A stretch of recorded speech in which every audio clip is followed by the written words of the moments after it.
Hey, church family, it's Pastor Mark here. So excited to be worshiping with you this morning. And what I want to do is just to give you a real quick update on the regathering plan for our church. So the very first thing that I want to do is show you our regathering plan in 4 different phases. So I'm going to share with you what that plan is going to look like. And you can see that it's going to start just where we're at right now in phase 1. It's called Safer at Home. This is our current state of online worship only, with Bible study and other small groups and ministries happening online. Now, as the state reopens, and again, we don't know when that is going to be. We don't know what guidelines yet they're going to give to us. We expect that to happen at the end of this month.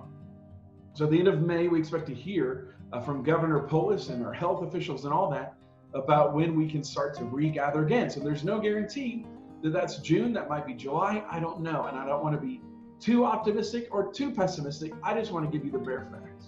So phase 2, we're calling it just the same way that the government calls it, love our neighbor.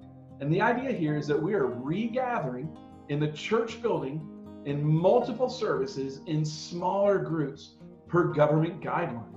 Small groups and other ministries are going to remain online only. Those other ministries do include kids worship, extended session, kids small group, student small group, all those sort of things. So when we regather during phase 2, we are regathering with everyone who is willing to do so. We will regather as a church in the sanctuary with worship services only, multiple of them, throughout the weekend. The next phase is phase 3. We're calling that Get Together simply because the state hasn't given us a nickname for phase 3. We're going to continue with multiple worship services in mid-sized groups, small groups, and some ministries will start to meet together on campus. Now, we're firm believers in the fact that we are all in this together. And so while some people might be interested during phase 2 to gather in person in a small group, what we're going to ask is that until everyone can regather as a small group, then no one is going to regather as a small group in person.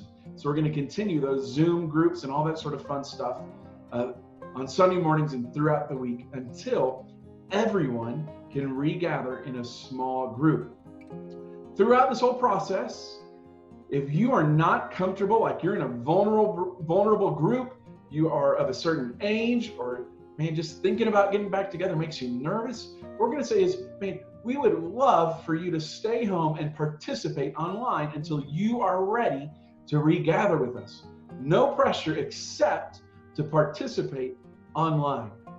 So then last, phase 4, and we don't know when this is, and we just pray that it happens sooner than later, is Celebration Sunday, when worship services and ministries all can resume without restriction. And we have that celebration of all that God has done, all that God is doing, all that God is going to do with our church family. Now, you may notice there's some squiggly lines on the phases. We're just putting that out there as a way to prepare you that think chutes and ladders. And if you played that game as kids, remember, you can go up the ladder towards victory, towards winning that game, or you could go down that chute and go back to where you were a few turns ago or where you started. Now, none of us wants that to happen, but we just want to prepare you that it's possible that we get to phase 3, there's an outbreak in our country, and we have to move back down to phase 2 or what have you. So just be prepared for that too. Just listen, church family, I love you. I miss you. I can't wait to worship with you, whether that means that you are 6 feet or 100 feet away, and all I can do is smile and wave at you, or finally on Celebration Sunday, where we can gather all together as a church family to celebrate getting together once again. I can't wait for those days. I love you. I miss you, and we are always here for you. Thank you.